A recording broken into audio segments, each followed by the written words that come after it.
If someone had told me 10 years ago, when I first started this job, that my life's great love story would begin in the hushed, dust-mote-filled silence of the university's Special Collections Archive, I would have laughed. A dry, papery laugh that matched my surroundings.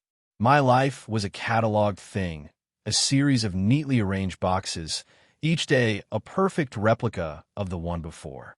I came to the archive looking for quiet, for order, for a place where the chaos of the world was held at bay by thick stone walls and the gentle weight of history. I did not come here looking for him. My world was built on routine. The 7:15 alarm. The same black coffee in the same white mug. The 20-minute walk through campus. A moving island of solitude amidst the morning rush of students. Then, the heavy oak door of the archive, a portal into my sanctuary. Here, I was the master of a quiet kingdom. The gentle rustle of acid-free paper was my music. The scent of aging leather and bookbinder's glue was my air. I moved between the towering shelves like a ghost. My purpose clear, my path unobstructed. My heart was a dormant thing, a carefully preserved specimen under glass. I observed the world from a distance, documenting the passions of others as they appeared in letters and diaries, but never feeling them myself. It was safer that way, less complicated. I had convinced myself that this was not loneliness, but a chosen state of scholarly peace, a noble isolation. And then Julian arrived. He was not quiet. He was a disruption of sound and color in my grayscale world. He was the new summer intern, a graduate student from the history department, and he filled the space in a way that felt like a violation. He was tall, broad-shouldered, with a laugh that seemed to echo off the vaulted ceilings and rattle the delicate manuscripts. His presence was a physical force, a pressure change in the atmosphere of my carefully climate-controlled life. I saw him first from my desk, a fortress of solitude in the corner of the main reading room. He was talking to Mr. Abernathy, my boss, his head tilted back as he laughed at something, a flash of white teeth against sun-browned skin. He wore a faded t-shirt that stretched across his chest and jeans that had seen better days. He looked like he should be on a sports field, not surrounded by incunabula. He looked alive, and I resented him for it instantly. He was assigned to a recataloguing project in my section. My section. The words felt like a betrayal. For years, this had been my domain. Now I had to share it. Our initial interactions were brief, clipped, professional. I would explain a cataloging protocol, my voice tight and formal. He would nod, a small, almost insolent smile playing on his lips, as if he found my meticulousness amusing. "Got it, Leo," he'd say, the name sounding too familiar, too casual in his mouth. He called everyone by their first name. It was part of his easy, confident charm, a charm that felt like sandpaper against my nerves. I watched him from a distance. I couldn't help it. He moved with a thoughtless grace, stacking heavy book boxes with an ease that made my own careful, precise movements feel frail. He had a habit of running a hand through his dark, unruly hair when he was concentrating, leaving it sticking up in a way that was both messy and, to my secret annoyance, incredibly endearing. He was everything I was not, loud where I was quiet, expansive where I was contained, seemingly effortless where I was perpetually tense. The distance between us was more than the few feet of worn carpeting that separated our workstations. It was a chasm. He was the sun-drenched quad, full of life and noise. I was the sub-basement, cool and silent and forgotten. He was a living, breathing narrative, and I was just the archivist, the one who put things in order after the story was over. I told myself I disliked him. It was easier than admitting the truth. The truth was he terrified me. He was a walking, talking embodiment of a life I had so carefully constructed my own to avoid. A life of risk, of messiness, of feeling. And yet, I couldn't look away. My carefully ordered world had been invaded, and the invader had a smile that made my stomach feel like it was full of frantic, fluttering moths. The disruption came, as disruptions often do, in the form of an email. It landed in my inbox on a Tuesday morning, its subject line written in Abernathy's signature urgent red font. Urgent. Bainbridge Collection digitization. I felt a familiar knot of anxiety tighten in my chest. The Bainbridge collection was our white whale, a massive, priceless assortment of early 20th century journals and correspondence, donated under the condition that it be fully digitized and made public within 5 years. The deadline was next month. Abernathy had been putting it off. The collection was fragile, the equipment in the main lab was outdated, and the only suitable workspace was the secure vault in the sub-basement, a place usually reserved for disaster-proofing our most valuable assets. It was small, windowless, and climate-controlled to a precise, chilly degree. A concrete box. The email explained the situation. A major donor was visiting.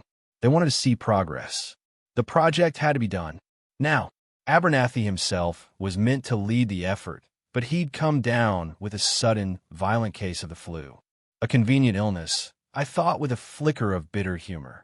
And then came the sentence that made the floor drop out from under me. Leo, I need you to take the lead on this. I've assigned Julian to assist you. The two of you will need to work in the sub-basement vault until it's finished. Access has been granted for overnight work overnight. In the vault. With him, the world tilted on its axis. My routine, my carefully guarded solitude, my peace, it was all about to be shattered. I was being locked in a box with the one person who made my pulse race and my palms sweat for reasons I refused to examine too closely. This wasn't just a disruption. It was a catastrophe. That afternoon, we descended into the sub-basement. The air grew colder, heavier, smelling of damp concrete and something ancient. Julian was uncharacteristically quiet, trailing behind me as I used my keycard to open the heavy steel door of the vault. The room was exactly as I remembered it. A small, sterile space dominated by a large work table, a few high-tech scanners, and shelves of gray archival boxes. The only sound was the low, constant hum of the dehumidifier. The door hissed shut behind us, the lock engaging with a heavy, final-sounding clank. We were sealed in, just the two of us. I immediately retreated into my work, my movements sharp and efficient. I laid out the protocols, explained the handling procedures for the fragile documents, my voice a monotone shield. I needed to establish control, to reinforce the professional barrier between us. He listened, his gaze steady, his usual easy smile absent. The forced proximity had changed something. The air was thick with a new kind of tension. For hours, we worked in near silence. The only sounds were the soft click of the scanner, the rustle of paper, the quiet hum of the machinery. It was a silence different from the one I was used to. It was not peaceful.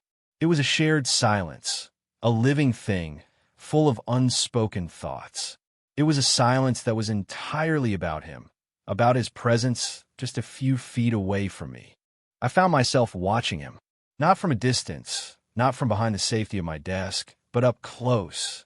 I saw the fine lines of concentration around his eyes, the way his dark lashes brushed against his cheeks when he looked down at a faded photograph. I noticed a small, silvery scar that cut through his left eyebrow, a tiny imperfection that made his face seem suddenly more human, more vulnerable.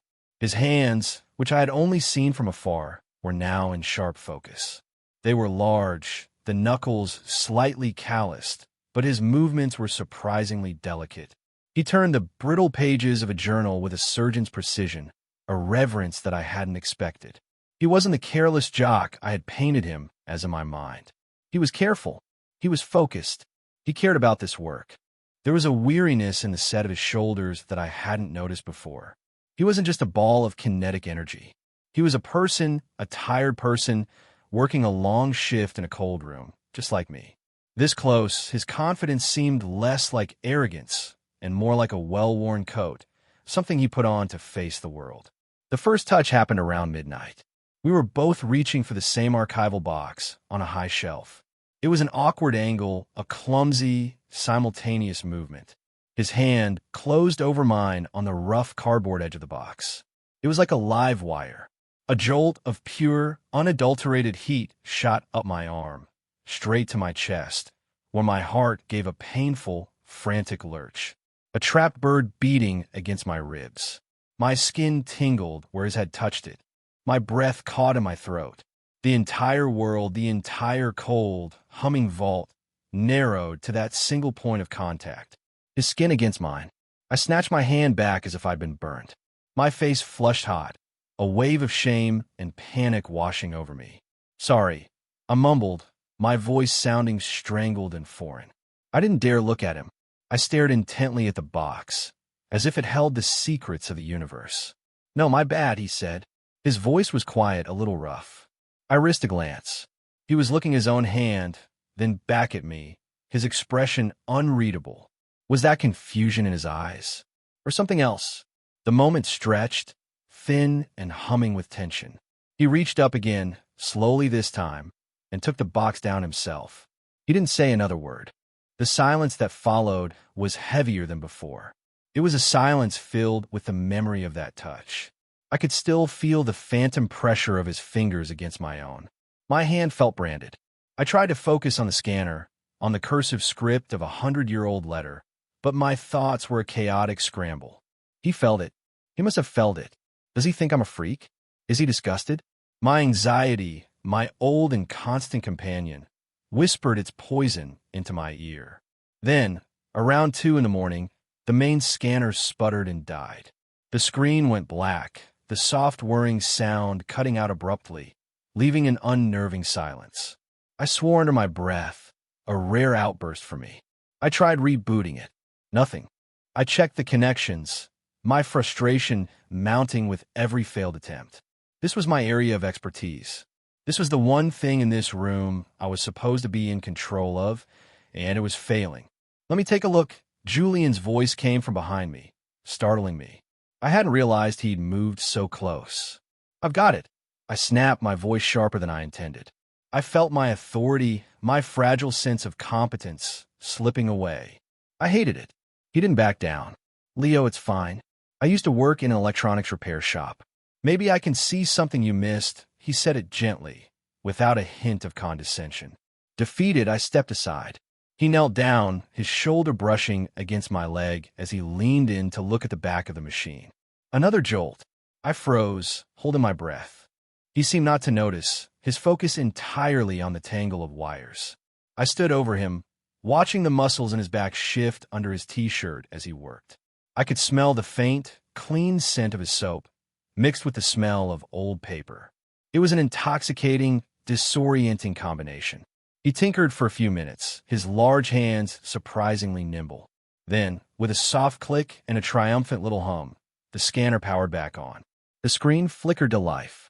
He looked up at me from the floor, a smudge of dust on his cheek. He wasn't gloating. He just offered a small, tired smile. Loose power coupling, he said. It happens. I just stared at him, my defenses completely gone. He had fixed it. He had helped me. The carefully constructed hierarchy, me the knowledgeable archivist, him the inexperienced intern, had just crumbled into dust. We were just two people, tired and cold, stuck in a basement trying to get a job done. Thanks, I said, the word feeling inadequate. My voice was quiet. No problem, he replied, pushing himself to his feet. He stood there for a moment, looking at me. The air between us was different now. Softer. You know, he said, breaking the silence. I was really intimidated by you when I first started. I blinked, genuinely shocked. Me? Why? He shrugged, rubbing the back of his neck. I don't know. You're so serious. So good at this. You have this whole quiet, intense thing going on. I figured you thought I was just some dumb jock who was going to mess everything up. The confession hung in the air, a perfect mirror of my own secret assumptions about him. I didn't think you were dumb, I said, my voice barely a whisper. It was the truest thing I'd said to him. Oh, he said. He looked surprised. Well, that's good. A new kind of silence fell between us, but this one felt different. It was open, questioning. It was the silence of a door creaking open, revealing a room you never knew existed. We kept working, but the atmosphere had irrevocably shifted. The tension was still there, but it was no longer one of animosity or professional distance. It was something else entirely, something fragile and terrifying and hopeful. It was the feeling of standing on the edge of a very high cliff, and for the first time in my life, I wasn't entirely sure I wanted to step back. The hours bled into one another. 3 a.m. became 4. The world outside the vault ceased to exist. Our universe was this small, humming room, the scent of old paper and the quiet, shared space between us. We fell into a new rhythm, a silent dance of passing documents and shared glances. My carefully constructed walls were turning to dust. We finally took a break, sinking onto the cold concrete floor, leaning against a row of metal shelves. My body ached with a weariness that went bone deep. Julian pulled a dented metal thermos from his bag and poured a steaming, dark liquid into 2 plastic cups. "It's probably cold now," he said, handing one to me. "But it's coffee. It was a few hours ago." I took it, my fingers brushing his again. This time I didn't pull away. I let the warmth of his hand linger for a fraction of a second longer than necessary. My heart did its familiar flutter, but this time it was less like panic and more like a strange, tentative hope. We drank in silence, the lukewarm coffee a welcome shock to my system. The single desk lamp cast long shadows, painting the room in soft yellows and deep blacks. It felt intimate, secluded, a confessional. "So, the quiet, intense archivist," Julian said softly, breaking the silence. He was smiling, a real smile this time, not the cocky one I was used to. It was gentle, a little tired. "What's his story?" I shrugged, looking down at my cup. "Not much of a story to tell. I like books. I like quiet." The end, it was my standard, self-deprecating deflection. "My armor." "I don't believe that," he said. His voice was serious now. He'd shifted closer, just slightly. I could feel the heat radiating from his body in the chilly room.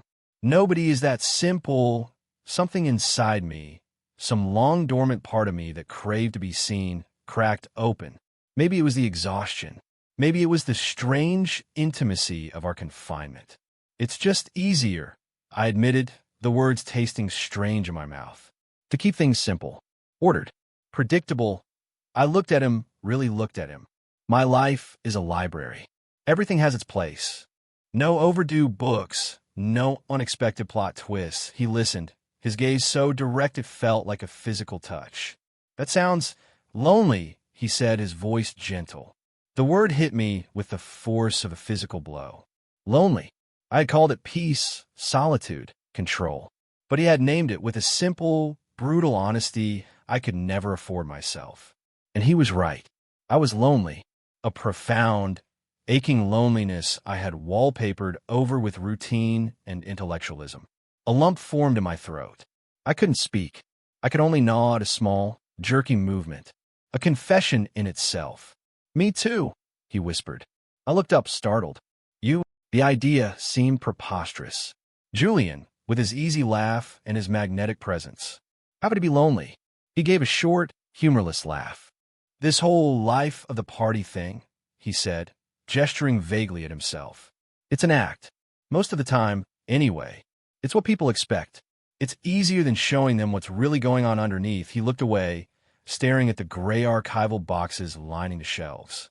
"Sometimes I feel like I'm in a crowded room, shouting, and nobody can hear a word I'm saying." His vulnerability was a raw, unguarded thing. It disarmed me completely. The confident, arrogant intern I had resented was gone. In his place was someone who felt as lost and as lonely as I did. The chasm between us wasn't a chasm at all. It was just a shadow, a misunderstanding. We were standing on the same ground. "I hear you," I said, but my voice was thick with an emotion I couldn't name. He turned back to look at me. His eyes were dark in the dim light, searching mine. The space between us hummed with a sudden, palpable energy. It was the feeling of a storm about to break. All the unspoken things, all the stolen glances, all the tension of the last few hours, all of it coalesced in that single, silent moment. He slowly, hesitantly, reached out and tucked a stray strand of hair behind my ear. His fingers were warm against my cold skin. The touch was feather-light, but it sent a tremor through my entire body. I didn't move. I couldn't. I was paralyzed, caught in the intensity of his gaze. "Leo," he breathed, his voice barely audible over the hum of the dehumidifier. And then he leaned in. It wasn't a sudden, passionate rush. It was slow, agonizingly slow. A question, giving me every opportunity to pull away. My mind was screaming at me to do just that. to retreat back to the safety of my shell, to the predictable quiet of my life. This is a mistake. This is messy. This is a plot twist. But for the first time, my heart was louder than my fear. I didn't pull away. I leaned forward just a fraction of an inch, closing the remaining distance between us. An answer. His lips met mine. They were soft, warm, and tasted faintly of stale coffee. It wasn't a cinematic, fireworks kind of kiss. It was quiet. It was hesitant. It was a kiss of discovery, of profound, soul-shattering relief. It was the feeling of a lock clicking open after a lifetime of being shut. All the anxiety, all the loneliness, all the carefully constructed walls inside me seemed to just dissolve. For a single, breathless moment, there was no past, no future. There was only the here and now, in a cold basement vault, and the impossible, wonderful warmth of his mouth on mine. It was the most honest thing I had ever felt. When we finally pulled apart, we just looked at each other, our breath mingling in the cold air. His hand was cupping my cheek now, his thumb stroking my skin gently. I saw my own shock and wonder reflected in his eyes. Wow, he whispered. Yeah, I breathed back. It was all I could manage. We finished the project in a dreamlike haze.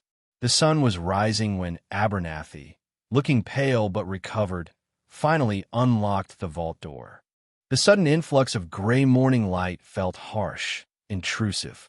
The real world came rushing back in, loud and complicated. The spell was broken. Julian immediately became different, professional. He packed his bag, his movements quick and efficient. He avoided my gaze. The easy intimacy of the night, the raw vulnerability, it all seemed to evaporate in the light of day. It was like he was putting his well-worn coat of confidence back on, piece by piece. Well, that was a long night, he said, his voice strained, casual. He slung his backpack over his shoulder. I'll see you around, Leo. And then he was gone. He walked out of the vault, out of the sub-basement, without a backward glance. I stood there alone, in the sudden, deafening silence of the empty vault. The air, which moments ago had been filled with his presence, his warmth, his scent, now felt thin and cold. A hollow ache started in my chest, a physical pain. My anxiety, which had been so beautifully, blissfully quiet, came roaring back to life. I misread everything. It was a mistake, a moment of exhaustion and proximity. Nothing more. He regrets it. He's disgusted by you. You're a fool. I spent the rest of the day in a fog of self-recrimination. Every time the door to the archive opened, my head would snap up, my heart leaping with a painful, stupid hope, only to crash back down when it wasn't him. I replayed the kiss over and over in my mind, searching for clues I might have missed. Was it pity? A cruel joke? An experiment? My mind, my greatest tool and my worst enemy, supplied 1,000 different painful explanations. The quiet of the archive, my former sanctuary, had become a torture chamber. Every rustle of paper, every soft footstep, only served to amplify the roaring silence of his absence. The solitude I had once cultivated as a shield now felt like a prison cell. I had been given a glimpse of something warm and bright and real, and then the door had been slammed shut, leaving me alone in the dark again. Only now I knew what I was missing. The loneliness was no longer a dull background hum. It was a sharp, screaming thing. The next day, he didn't come in. A curt email arrived in Abernathy's inbox, which was forwarded to me. Feeling unwell. Won't be in today. Julian unwell. The word twisted in my gut. He was avoiding me. It was official. The beautiful, fragile thing that had happened between us in the vault was dead. I had imagined it all. Or worse, I hadn't imagined it, and I had scared him away. I had been too much or not enough. I was the quiet, intense freak he'd been intimidated by all along. The kiss had just confirmed his fears. I went through the motions of my job. I cataloged. I filed. I assisted patrons with a polite, vacant smile. But inside, I was crumbling. My neat, ordered world was in ruins, and I didn't know how to rebuild it. I had let him in, just for a moment, and his departure had left a gaping hole in my defenses. I told myself to forget it, to go back to the way things were, to lock that night in the vault away in an archival box in the sub-basement of my mind, label it miscellaneous, and never open it again. But I couldn't. The memory of his touch, the taste of his kiss, the sound of his whispered confession, it was all branded onto me. Trying to forget, it was like trying to forget how to breathe. The day after that was worse. The silence from him was absolute. I was convinced I would never see him again. He would quit the internship. He would change departments. I would become a cautionary tale, he told his friends. This weird guy in my internship. My stomach churned with a mixture of shame and heartbreak. I was locking up the archive that evening, my movements slow and heavy with despair. The reading room was dark, illuminated only by the faint glow of the security lights. I was just about to turn the final lock on the main door when a figure emerged from the shadows of the hallway. My heart stopped. It was Julian. He looked terrible. His hair was a mess. There were dark circles under his eyes, and he was wearing the same wrinkled t-shirt he'd had on 2 days ago. The confident swagger was gone. He looked lost. He looked scared. He just stood there for a moment, a few feet away, as if he didn't know what to do or say. "Hi," he said finally, his voice rough. "Hi." I managed to reply, my own voice a dry whisper. My hand was still on the lock, my knuckles white. "Can we talk?" he asked, gesturing vaguely back towards the empty, darkened archive. I hesitated for only a second before nodding. I unlocked the door and pushed it open, stepping back to let him in. The air was thick with a nervous, fragile energy. I didn't turn on the main lights, leaving us in the intimate twilight of the security lamps. It felt safer that way, less exposed. He walked to the middle of the room and stopped, turning to face me. He wouldn't meet my eyes. "I'm sorry," he said, his voice low, "for just disappearing. That was a jerk move." I wrapped my arms around myself, a defensive posture. "It's fine," I said, the lie tasting like ash. "You were sick." He finally looked at me then, and his eyes were filled with a raw, desperate honesty. "I wasn't sick, Leo. I was panicking." The admission hung in the air between us. "Panicking?" I asked, my voice barely audible. He took a deep breath, running a hand through his already messy hair. "What happened in the vault, it wasn't. I mean, it didn't feel like a mistake. That's what scared me. It felt more real than almost anything has in a long time. And I didn't know what to do with that." He looked at me, his gaze pleading for understanding. "All my life, I've been playing a part. The easygoing guy. The one who never gets too serious. It's safe. And then you're not safe. You're the opposite of safe. You see things. You make me feel things I don't know how to handle." Every word he spoke was a balm on the raw, open wound of my anxiety. He wasn't running from me. He was running from the same overwhelming, terrifying feeling that I was. "I thought you regretted it." I confessed, my voice trembling slightly. "I thought I'd scared you off. That I was just too weird." A look of genuine pain crossed his face. "No. God, no, Leo. Never that." He took a step closer. "The only thing I regret is how I handled it. Leaving you like that. I needed to think. To figure out if I was brave enough for something real. And are you?" The question slipped out before I could stop it, small and full of a hope I was terrified to feel. He closed the remaining distance between us, stopping just inches away. He reached out, not to kiss me, but to take my hand. He laced his fingers through mine, his grip firm and warm and steady. "I want to be," he said, his voice thick with emotion. "I'm tired of being lonely, Leo." "Me too," I whispered. And just like that, the fear receded. In its place was a quiet, profound sense of rightness. We stood there for a long time, in the darkened archive, just holding hands. Two lonely people who had found each other in the most unlikely of places. It wasn't a fairy tale ending. It was a beginning. A real, messy, terrifying, and wonderful beginning. "So," he said, a small, hopeful smile touching his lips, "I was wondering if you might want to get some coffee. Sometime. Coffee that isn't lukewarm and from a thermos." My heart felt so full it might actually burst. A laugh, a real, genuine laugh, escaped me. "I think I'd like that. How about now?" he asked, his thumb tracing circles on the back of my hand. It was a simple gesture, but it was everything. It was a promise. A step out of the shadows of the vault and the archive and into the real world. Together. "Okay," I said, my voice steady for the first time in 2 days. Let's go. The months that followed were a revelation. Life with Julian was a series of small, beautiful disruptions to my carefully ordered existence. His ridiculously large, worn-out denim jacket found a permanent home on my previously empty coat rack, a splash of untidy color in my minimalist entryway. His coffee mug, a garish thing with a sports team logo, sat next to my plain white one on the drying rack. My apartment, once a silent sanctuary of solitude, was now filled with the sound of his off-key humming as he cooked, or the low rumble of a movie we'd both fall asleep during on the couch. The quiet didn't disappear.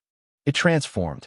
It was no longer the sound of emptiness, but the comfortable, shared silence of two people existing in the same space. The silence of him reading on the couch while I worked at my desk. The silence of early mornings, sipping coffee, and watching the sunrise before the city woke up. It was a peaceful silence, a contented silence, a silence that was full of his presence. I learned the cartography of him.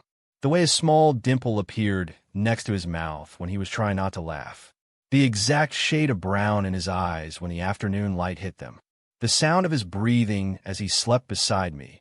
A steady, rhythmic reassurance in the dark. Waking up was no longer an anxiety-inducing event. There was no morning after panic. There was just morning.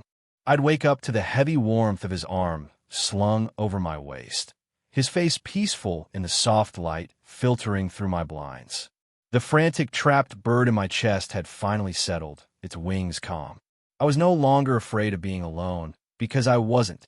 I was no longer afraid of being seen, because he saw all of me, my anxieties, my quirks, my quiet intensity, and he didn't run. He stayed. One Saturday, we went back to the archive.